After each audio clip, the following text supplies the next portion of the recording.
જે દર વખતે નવરાત્રીમાં વિવાદમાં આવે છે એ ગત વખતે પણ આ ક્લબમાં નવરાત્રીના નામ પર ગરબાના નામ પર જે બોલિવૂડના ગીતો વાગ્યા હતા, અંગ્રેજી ગીતો વાગ્યા હતા, તેને લઈને વિરોધ સર્જાયો હતો અને આ વધુ એક વખત આ જ ક્લબને લઈને નારાજગી ઉઠી છે। સાંસદ રાજ્યસભાના સાંસદ રામ મોકરિયાએ કહ્યું કે નવરાત્રી ગરબા એ આપણી સંસ્કૃતિનું પ્રતીક છે, એમાં 31 ડિસેમ્બરે જે થતું હોય એવું ન થવું જોઈએ।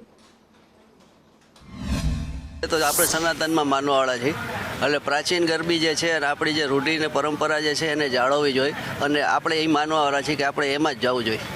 ખાસ કરીને અર્વાચીનની અંદર આ પ્રકારની બધી અમે તો જોવાય નથી જતા, આવું થવું જોઈએ કે ના થવું? આપણને માઇન્ડ સેટ છે એ પ્રમાણે કરે છે પણ આપણને એના ઓલામાં આપણને નથી અનુકૂળ બેસતું।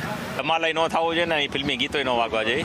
જે મજા પ્રાચીન ગરબીમાં છે એ અર્વાચીનમાં ન આવે, એ તો નેચરલ વસ્તુ છે ને ઓલી તો અમારા અલૌકિક આનંદ આવતો હોય ને આમાં તો આવું ઘોંઘાટમાં કાંઈ સંભળાય નહીં, શું થાય ને વગાડવા નહીં, લોકોની લાગણી દુભાય એવું કોઈ કાર્યક્રમ કરવો નહીં, તો એનું સરેઆમ ઉલ્લંઘન નીલ સિટી ક્લબવાળા કરતા હોય એવું લાગી રહ્યું છે। તો આપના માધ્યમથી હું નીલ સિટી ક્લબના આયોજકોને પણ ચેતવણી આપું છું અને આજે અમે પોલીસમાં પણ આ બાબતે રજૂઆત કરીને પોલીસ કમિશનરને મળીને પણ ફરિયાદ દાખલ કરવા માટે કહેવાના છે। આ ચોક્કસ અમે આજે બપોરે કમિશનરને મળી અને ગયા વખતનું પણ ધ્યાન ઉપર મૂકશું અને આ વખતે તાત્કાલિક અસરથી એની પરમિશન રદ કરે એવી જ માંગણી